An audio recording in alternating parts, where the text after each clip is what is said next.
And hello YouTube, GS Man Smart here. Today we're in a brand new video for Gaming with GS. Today we're on Guild Wars 2, and I want to talk a little bit about the current event that was recently put into the game, give you a quick guide on that, talk a little bit about my opinions on it, give you some backstory if you don't understand it. We're also going to release the winners of the giveaway as well towards the end of the video, so stick around for that as well, because you could very well be a winner if you did participate in our giveaway that got hosted about a week ago and is now over. So about a week ago also, there was a patch that got released into the game which provided a new current event, and this new current event dealt with the broken Caladbolg that we got from the Heart of Thorns story. Now be aware there are spoilers here, so if you haven't finished Heart of Thorns yet, then I suggest you finish it and maybe skip this if you don't care about spoilers, but everyone should have it done by now in reality. So Caladbolg was a weapon that Trahearne used, and basically at the end of Heart of Thorns we use it to kill Mordramoth and to kill Trahearne as well. And from the completion of that story we get an item called Broken Caladbolg. Now up until now, or up until last week I should say, this is an item that a lot of us have either kept in our bank, kept in our inventory, or just destroyed because there was no real use to it. But ever since we got that item, some people have been waiting for this item to come to use. There really was no use for it up until last week, and it seems like Arena decided to make this a whole current event, and a very well done current event at that, to make this item useful now. I'd also say this was a great memorial for Trahearne because we haven't really had any word on Trahearne. We didn't really know there's going to be a memorial for it, but the fact that in the Grove there is remembrance of him, and then this quest there's remembrance of him, I think this has served him well. So the backstory behind this basically is, and this sort of summarizes what you're doing in this current event. There's a guide in the background. The background footage is showing you where all the materials that you need for the collection, and you'll also see a bit of the boss fights, which I terribly sucked at because they were pretty difficult, and they actually weren't difficult because I just didn't know how to play them.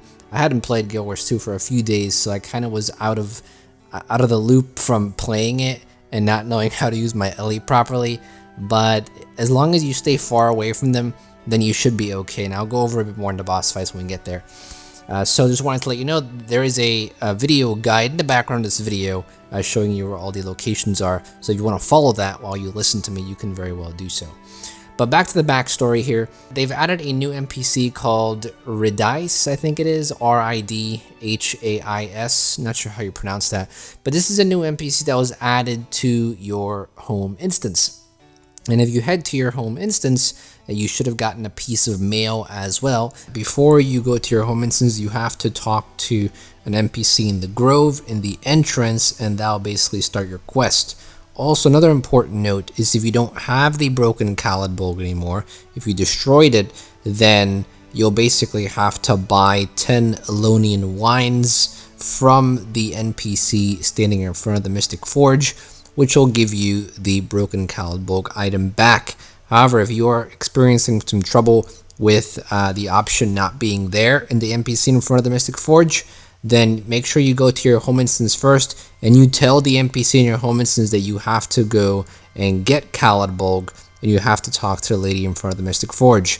Some people have said that they weren't able to get that option from the NPC in front of the Mystic Forge. You have to tell the NPC in your home instance first that you have to go to the Mystic Forge, and then that option will become available. And if you completed Heart of Thorns, if all those requisites are complete, then you should have gotten a piece of mail, you should have read it, and you should be able to talk to this new NPC in your home instance. And the NPC basically tells you that she found a way to make Caladbolg whole again so it can be used again.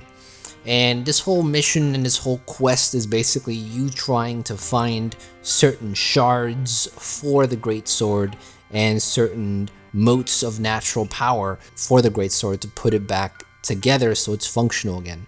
Now the really cool thing about this quest is, and I've seen a lot of people give positive reviews of it, and I totally agree, this is one of the current events that has been really well done. This is probably one of the best current events Arena has ever put into the game, mainly because there is a purpose for this. A lot of people felt like this had a real purpose. It wasn't just some random fetch quest. It wasn't just some random collection that was put into the game and had some type of underlying meaning that some players may understand, some players may not understand. This was a quest that really meant something, and people who completed Heart of Thorns and know what it meant.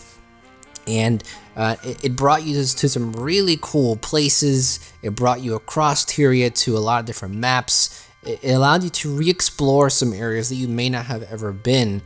And it allowed you to explore some secret areas that you may not have ever known existed in the game, such as the Strawberry Farm, or such as the secret location under the Grove.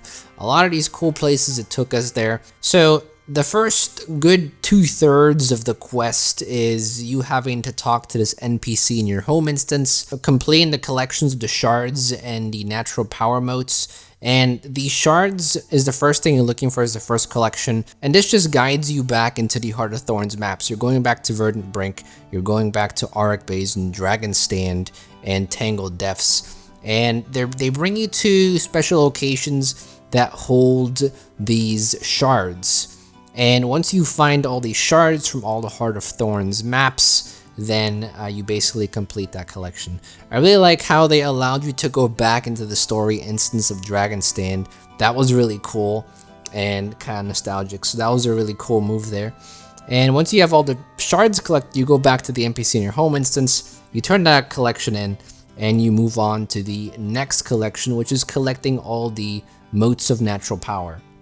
Now this is the collection that a lot of people really liked, mainly because it brought you to some locations that a lot of players have never even been to or never knew about, such as the ones I mentioned before, the Strawberry Farm in the Nolan Village in the, I forget what the zone is now called, Desea Plateau, or Diesa Plateau, forget the spelling of it, and then also the secret area under the Grove, and there were a few other places that were really cool and nicely placed. A couple of them were sort of like, oh, this isn't really a secret place. One of them was like right by a waterfall where a vista was. Another one was in an area where a hero challenge right next to it. So there were a few areas that seemed kind of odd why they picked it, but most of the areas were fairly obscure, or in certain areas where players wouldn't really venture because there really isn't anything there. It's just a secret location where you may find some harvesting things to do, or you may find some cool views, or you may appreciate, you know, the environment there. So a lot of these natural power motes were in those specific areas, which was really cool because it allowed you to travel across Tyria to a bunch of different maps and re-explore those maps and sort of find these secret locations that you may not have ever been in. And that was really cool. A lot of people like that as well. So that gained a lot of praise. But it doesn't end there, because after you complete these two collections, when you complete the shards and when you complete the motes collections, you basically have to fight several bosses.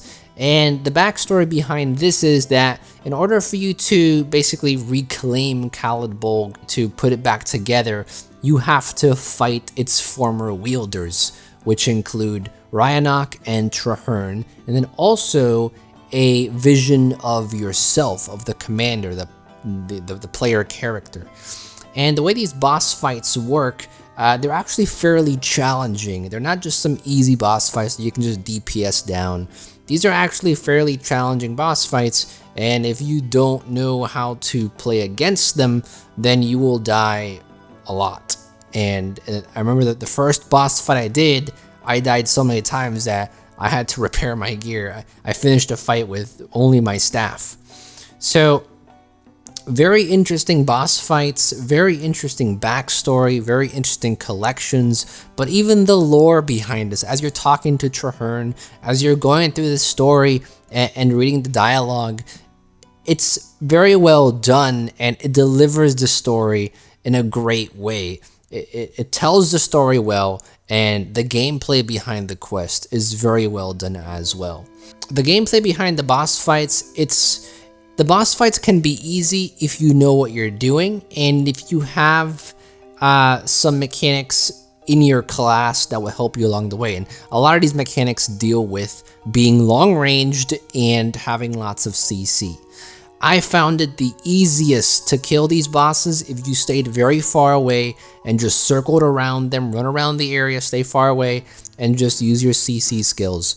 Once you break the break bar with your CC skills, they basically get stunned and you can DPS them like crazy, and that'll just repeat. You'll constantly have to keep running and dodging and using reflects, and then once the break bar comes up again, break the break bar with your CC skills. They get stunned and DPS them. So, like I said, once you understand the pattern, once you understand the boss fight, the bosses are actually not too difficult. But for someone who's just entering the boss fight, they'll find it challenging because the attacks do a lot of damage. And maybe this is because I was on a glass Ellie, which had barely any defenses really. I imagine if you had someone with a bit more toughness and vitality, you may have survived a bit more. But even so, I got hit really hard when I was close to him, when I was close to the bosses. And when you don't break the break bar, a ton of damage gets done to you as well. So the main strategy is to break the break bar as fast as possible, stay far away, circle around, and DPS when you stun them. And that's basically how all these boss fights go. CC is the main key here. But essentially, after you kill all these bosses, you have all the components to piece the Caelid Bulk back together, and you will get a regrown Caelid Bulk. So this is basically a majority of the quest here. You're doing collections and killing the bosses and talking to the NPC back at your home instance. Once you've completed the collections and killed the bosses, you're able to choose a weapon of your choice, and this is actually an ascended weapon, so you may want to pick wisely, because if you happen to have a warrior that you may not have geared up yet to ascended quality, then you may want to pick which weapon you want to choose. Sadly, they don't include all the weapons. It's only scepter, shield, sword, greatsword, and dagger. I would have liked to see them have staff and, you know, a lot of the other weapons. That would be really cool. But there's only 5 weapons you can choose from, and I think, you know, I think the only class that's not really, well, elementalists use dagger too, so I can't really say every class is not represented. But I wish there would have been more weapons. But just be sure to choose wisely, because the only way you can get these ascended weapons is by redoing these boss fights. So if you don't want to keep on redoing the boss fights, there is another alternative for you to get all the skins, which I'll go over in just a second. But if you want to get the actual ascended weapons, not just the skins, but the actual ascended weapons, you have to redo those missions again. And you can pick another weapon at the very end. Now, if you are someone who just wants the weapons and you don't really care for the ascended weapon, you just want the skins, if you just want the skins of the items, there is a way to buy all these skins with some unbound magic. Basically what happens is, after you wait 1 day, because once you've picked your weapon, you have to wait 1 day to get another piece of mail, and this piece of mail will allow you to go to the top chamber in the grove, talk to the pale tree, and you will get another achievement that's worth 25 achievement points. And all you have to do is talk to the pale tree and you'll get it. But from there on, there's also going to be an NPC in your home instance then, and if you talk to this NPC, they will freely trade you one of your own weapons with 1000 unbound magic for another weapon's skin. So you can constantly switch out the weapons and get all the skins, but you can't have all the weapons at once. So, like I said, if you want to have all the ascended weapons, then make sure you redo the mission. If not, you can always exchange it, but it costs 1000 magic, so it's not just a free exchange. You have to still pay 1000 magic to exchange your weapon. So if you pick the wrong weapon, you can exchange it for 1000 magic. If you want all the skins, you can keep on exchanging it until you get all the skins for 1000 magic. But if you want to have all the ascended weapons, you need to redo those missions to get all the weapons, and then essentially all the skins as well. So that's basically how the current event goes. Like I said, I really enjoyed it. A lot of people really enjoyed it. And if the quality of current events like these can continue to be put into the game with future current events, I think a lot of people will be very happy, because this is more of a traditional style of quest. And I like that. We don't have enough traditional style quests in the game. That's basically the current event. Hopefully you understood it. Hopefully you learned something that you may have not known about if you are someone that doesn't really pay attention to the dialogue or to the lore that much because you just want to get done quickly and get your items. Then hopefully it's informed you. And if you're someone who's been looking to get all these skins but you haven't even known there's an NPC in your home instance, then hopefully you figured that out too now. And I will continue to leave the video guide playing in the background, but now we're gonna go ahead and pick our winners for the giveaway that we had for the February giveaway. I think I had the giveaway up till March 2nd. Now, one thing I noticed is that we had some people who signed up for Patreon, and you do have 3 additional entries every single day, so you can come back to the Rafflecopter page and consistently put in your Patreon code, and you'll consistently get 3 extra entries every day. Now, I noticed that a couple of you only did it once, and doing it one time only grants you 3 entries. It doesn't grant you all 21 entries. You still have to come back every day, put in your code, and accumulate those 3 extra entries. When I say you have the opportunity to get 21 entries, that means you have the opportunity. It doesn't mean you get them. It means you have to come back here every day until the giveaway ends and put in your code. So just be aware about that. Luckily, I did go ahead and manually add your entries. So if you happen to be a Patreon, then you should have gotten 21 extra entries, and I manually put those entries in for you. However, I'm not going to continue to do that for the next giveaway, so just be aware if you are a Patreon and if you are donating $3 or more and you do have a code for that little box, make sure you enter that code into the field every day to claim those 21 entries, because I'm not going to constantly do it for you. I did it this time and I did it last time and I did it the time previously to that because the style of giveaway on the channel is still new. But now I've done 3 giveaways, so it should be fairly clear what to do. If you have any questions or comments, leave in the comments section down below. I'll be down there answering your questions as usual to help you out if you have any questions or any confusions. So that was the note there. Other than that, I saw a lot of cool Did You Know facts, and we will compile all those Did You Know facts in another video. And you'll get to see all the cool facts that some people posted. I really liked some of them. I didn't go through all of them, but we have over 100 facts very easily. We had 450 entries, I think. I'm kind of surprised that it wasn't more than that because we have 7,000 subscribers and we didn't even get 10% of that. So I'm kind of confused if people aren't staying up to date with the channel or they just didn't care about the giveaway. But I guess that means more chances for all of you who did enter to win. So on screen right now, I'm going to show you real quick. I'm not going to use the pick a random winner thing on Rafflecopter here because I was not able to add entries anymore because the giveaway had ended and I wanted to add those manual entries. I wanted to add the manual entries for the Patreon users in case they didn't do the 21 entries. So the only way I could do this is by doing it on an Excel spreadsheet. So I downloaded the copy of all the entries here, as you'll see on screen. There's a list of everyone's name and the date and time they added and which way they submitted, and then your entry number. So I'm gonna go ahead and do the same technique Rafflecopter does. They basically use random.com or random.org, one of the websites I'll see right now as I Google it, and they pick a random number, and that random number gets aligned with the entry number, and if you happen to be in that entry number, then you'll be the winner. So we're doing it the exact same way. The only difference is that Rafflecopter isn't going to tell us. I'm doing it manually so that those who were patrons have their entries included because Rafflecopter didn't let me include them. And we'll do it live so you guys can see as usual because I feel like that is important. So here we go. Our minimum is 1 and our maximum is going to be, Excel says we have a total of 453 votes. So it'll be 453. We're gonna go ahead and hit generate 3 times because we have 3 prizes. I think our 3 prizes are, what are our 3 prizes? Crimson Lion Scepter skin, gem store item of 400 gems or less of value, and 100 gold. So we'll start from the bottom, make our way to the top.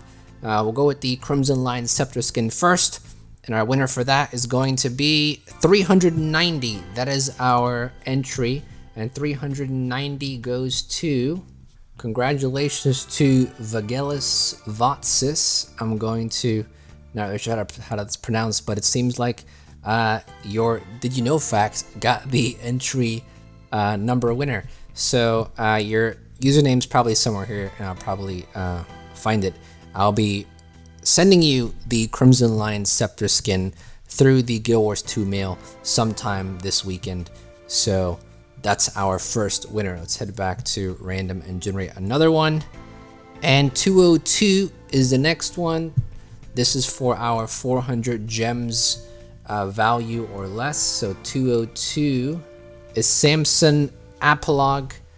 Once again, you're gonna have to, I'm gonna go ahead and message you in game, and you're gonna have to tell me which gem store item of 400 gems or less in value you want, and then I'll be gifting it to you. So you'll get a mail from me as well. And lastly, for our 100 gold giveaway, we have 13. Wow, 13. So 13. Brian Daniel Mack, and the rest of your names cut off, but congratulations to you. Your Did You Know Fact also got selected. So you'll be getting the 100 gold, and I'll be mailing that to you as well sometime over the course of this weekend. So that's pretty much the giveaway. Hopefully you guys enjoyed, and be aware that if you want to continue to get these giveaways, let me know in the comment section. If you enjoyed these giveaways, we'll probably have another one in April or March, depending on how things roll out and depending on if I feel like doing another one. So March or April we'll have another one. And as always, if you want to get extra entries, we have had Patreon winners in the past because they've had more entries. Then you can very well get more entries just by signing up to our Patreon page and donating $3 or more. We also have bonus video content there as well. So if you're looking for more video content from me, we have more Guild Wars 2 videos on the Patreon page as well. And you'll get some other behind the scenes posts and behind the scenes of how certain videos are made and all that cool stuff. So if you're interested in that, link is in the description, as well as a card on the top of the screen. You go ahead and click that. And that pretty much sums up this video. If by any chance the background footage of the current event footage is not done yet, I'll try to keep it up and put some music in the background. So for those of you who are following the guide for the current event, you can still follow it. If not, then the video is probably going to end here. So thank you for watching as always. And if you're interested in my vlogging channel, the tutorials channel, device channel, music channel, links are in the description as well as in the end screen. And if you haven't subscribed to the channel yet, go and subscribe. I'd love to have you on board. Plenty of other Guild Wars 2 content on our channel. Plenty of other giveaways to come as well. So I encourage you to subscribe. And that's pretty much it. Thank you for watching as always. This is GS Man. I'm smart, and I'll be back sooner than you think. Don't go anywhere.